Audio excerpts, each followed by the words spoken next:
हुज़ैफा साहब, नोटिफिकेशन हर दफा आपके गले पड़ जाता है, क्या वजह है? नून लीग लेड गवर्नमेंट के हवाले से एक और नोटिफिकेशन का तस्करा शफी जान साहब से भी आपने सुन लिया, क्या वजह है? दोनों हाउसेस बगैर ऑपोजिशन लीडर के चल रहे हैं इस जमहूरियत में।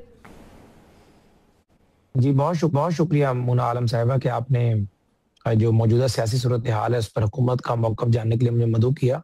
जी, मुझे आप 2-3 मिनट पेशेंट ऑडियंस देंगी तो मैं जरूर इस सवाल का जवाब भी देता हूँ और बाकी जो है मेरे भाई शफी जान साहब ने बात की है उसको भी मैं रिस्पॉन्ड कर लेता हूँ।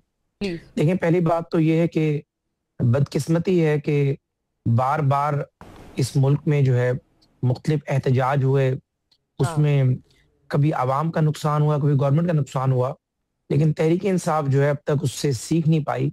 आज भी मरो और मार दो की पॉलिसी पे चल रही है। फिर ये कहती है फेडरल गवर्नमेंट हमारे जलसों के बाद, फेडरल गवर्नमेंट हमारी एहतजाज की कॉल के बाद गवर्नर आज की धमकियां देती है, या फेडरल गवर्नमेंट ये कहती है कि हम इन्हें आने नहीं देंगे। तो मुझे बताएं कि इस तरह की जबान कौन सियासी रहनुमा करता है कि हम जो है कफन पहन कर आएंगे और कफन के साथ इस्लामाबाद की तरफ मार्च करेंगे। भैया, आप सियासतदान हैं, आपने एहतजाज करना है, अगर पुरअमन एहतजाज करना है, एक सूबे के आप वजीर आला हैं, आपको किसने कहा कि आपने कफन पहन के आना है? हाँ, लेकिन अगर आपको शौक है कि आपने 2014 में आप लाडले थे उस वक्त, चूंकि उस वक्त की एस्टेब्लिशमेंट के, आपने पीटीवी पे हमला किया, आपने रेडियो पे हमला किया, आपने सुप्रीम कोर्ट पर शलवारें लटकाई। 2018 में आप फैज हमीद के लाडले थे कि उसने आपके लिए आरटीएस बिठा दिया। 18 से 22 तक फैज हमीद ने आपके हर मुखालिफ को अंदर किया, आपकी हर जो है वो सही गलत को तस्लीम किया, आपकी ब्लैकमेलिंग को जो है उसके आगे सरनगू किया। तो उसके बाद आपने 3 और एहतजाज किए, 9 मई हुआ, आपने पिछले साल 26 नवंबर किया। इस मरतबा मैं आपको बता रहा हूँ मुना, कोई धमकी नहीं है, मैं आपको तो लॉजिकल बात करता हूँ। इस मरतबा इनका ख्वाब ही रहेगा, सवाबी से इस तरफ जो है ये जत्थे नहीं ला सकेंगे, ना ये की पुलिस ला सकेंगे। आज भी आप स्पेशल ब्रांच से रिपोर्ट ले लें, आजाद नुमाइंदों की रिपोर्ट ले लें, जो मैंने 1-2 शोज किए हैं, मैंने जो कि अभी तक फुटेज नहीं देखी, लोगों ने कहा 4 या 5 हजार लोग थे, मैं कहता हूँ 10,000 लोग थे, 20,000 लोग थे। मुझे नहीं पता, जो मैंने मुख्तलिफ चैनल्स पर लोगों ने बताया, मैंने भी फुटेज नहीं देखी, मैं कहता हूँ 5-4 हजार छोड़े, 20,000 लोग थे, 50,000 लोग थे। तो क्या 50,000 लोग जो 26 करोड़ आवाम के फैसला करेंगे, या 50,000 लोग अगर इस्लामाबाद आ जाएंगे तो हुकूमतें खत्म हो जाएंगी? नहीं, आप अपने पॉलिटिकल वर्कर्स की ट्रेनिंग ही नहीं कर सके अब तक। आप कहते हैं कि मेरी पॉलिटिकल स्ट्रगल है, कौन सी आपकी पॉलिटिकल स्ट्रगल है? 1996 में आपने जमात का ऐलान किया, 97 में पीएमएलएन आ गई, 2-3 साल जहर आपको अपना ग्राउंड बनाने में लगे। 2001 में आप जनरल मुशर्रफ के चीफ सपोर्टर थे, आप उसके रेफरेंडम की सपोर्ट कर रहे थे। 2007-8 से आपने कोशिश शुरू की, 2011 में आप जनरल शुजा पाशा के लाडले बने, फिर जनरल जहीरुल इस्लाम के लाडले बने, फिर आप जो है जनरल फैज हमीद के लाडले बने। हमेशा आप हमारे ऊपर घर देते कि फैज हमीद ने हमें कौन सा बेनिफिट दिया? एक बेनिफिट फैज हमीद ने ना नून को कभी दिया, ना पीपल्स पार्टी को कभी दिया। अच्छा। अगर उसने दोनों जमातों में किसी से भी कभी बात की है तो इनके मफाद के लिए बात की है। अगर पीएमएलएन की किसी लीडर के पास वो चलकर गए हैं, इनकी खातिर गए हैं। फैज हमीद ने हमें क्या क्या डैमेज किया? बलूचिस्तान हमारी हुकूमत फैज हमीद ने अकेला किया क्या हुज़ैफा साहब? ये जो राना सनाउल्लाह साहब बात कर रहे हैं, हाँ, उनकी भी तो बताएं ना। वो कहते हैं, देखिए, अजीब सा इंटरव्यू है। एक ब्रीफिंग के दौरान जनरल बाजवा फैज हमीद से बात हुई, जनरल बाजवा ने कहा राना बहुत मोटे हो गए हो, जेल में बहुत स्मार्ट थे, फैज राना साहब को दोबारा स्मार्ट बनाओ। और ऐसा ही हो ही नहीं सकता कि कोई हाजिर सर्विस ऑफिसर चीफ की मर्जी के बगैर झूठा मुकदमा बनाए। देखिए मुना, राना साहब का अपना नुक्ता नजर है। देखिए, जिस मामले के अंदर राना साहब के मुकदमे में तो फैज हमीद तो किसी ने अंदर नहीं किया ना। बेसिक बात यह है कि फैज हमीद जब डीजीआई बने, उन्हें वजीर आजम की भी सपोर्ट हासिल थी। फिर उस बंदे ने बहुत सारे इकदाम ऐसे किए हैं जिसमें इंस्टीट्यूशन की मर्जी शामिल नहीं थी। उसने बहुत सारी चीजें जो उसने अरबों की जायदादें बनाई हैं, क्या इंस्टीट्यूशन ने कहा था उसे? उसने आधा चकवाल खरीद लिया, कि इंस्टीट्यूशन ने कहा था?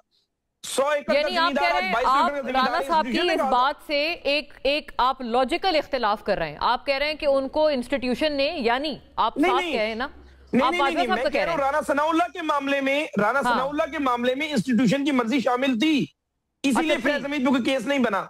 बहुत सारे मामला ऐसे हैं जिनमें फैज हमीद ने इंस्टीट्यूशन को भी बताए बगैर बाईपास की चीजें की हैं। हाँ, चाहे वो टॉप सिटी का मामला हो, इसलिए आपसे एक सादा सवाल है, इसका कोई क्लियर जवाब आ जाए हुज़ैफा साहब आपसे। उसने 50 करोड़ रुपए रिश्वत ली है होना चाहिए, या आपको लगता है कि वो नहीं होना चाहिए? फैज हमीद ने, मैं बता रहा हूं आपको, फैज हमीद ने पीएमएलएन के जो लोग हैं उनसे बात ली और रिलीफ क्या दिया कि सारी रात, ये ऐसी मिसाल है कि सारी रात एक बंदे को एसएचओ मारे और सुबह पानी का गिलास पिला दे, कहते मैंने रिलीफ दिया।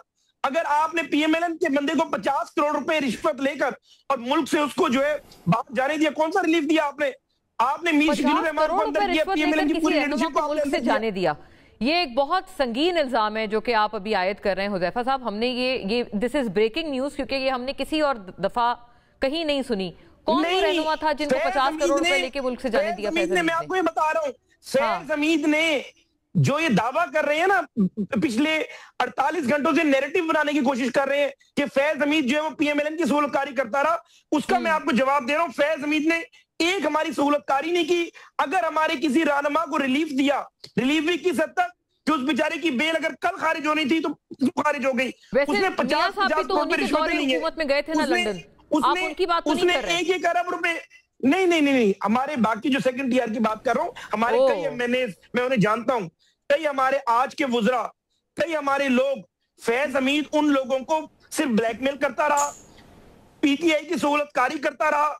उसने हर कदम जब भी उठाया, अगर वो जरदारी साहब के किसी बंदे से मिलने गए तो इमरान खान की खातिर गया है, पीटीआई को मजबूत करने की खातिर गया है, पीएमएलएन के किसी बंदे को उसने हल्का फुल्का रिलीफ दिया, उसके पीछे एक ही बात पीना होती थी कि बानी तहरीक इंसाफ का फायदा किसमें जुड़ा हुआ है।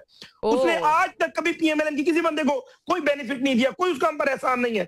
ये एहसान है उसका कि उसने मियां नवाज शरीफ साहब को अंदर करवाया, उसे जजेस अगवा किए, उसे मलिक को अगवा करके फैसले कराए, उसने जो है उसके बाद हमजा शहबाज की बेलें खारिज कराई, 2.5 साल वो जेल रहा, मरियम नवाज को 2 दफा गिरफ्तार करवाया, शहबाज शरीफ साहब को 2 दफा गिरफ्तार कराया। ये फैज हमीद का हम पे एहसान है।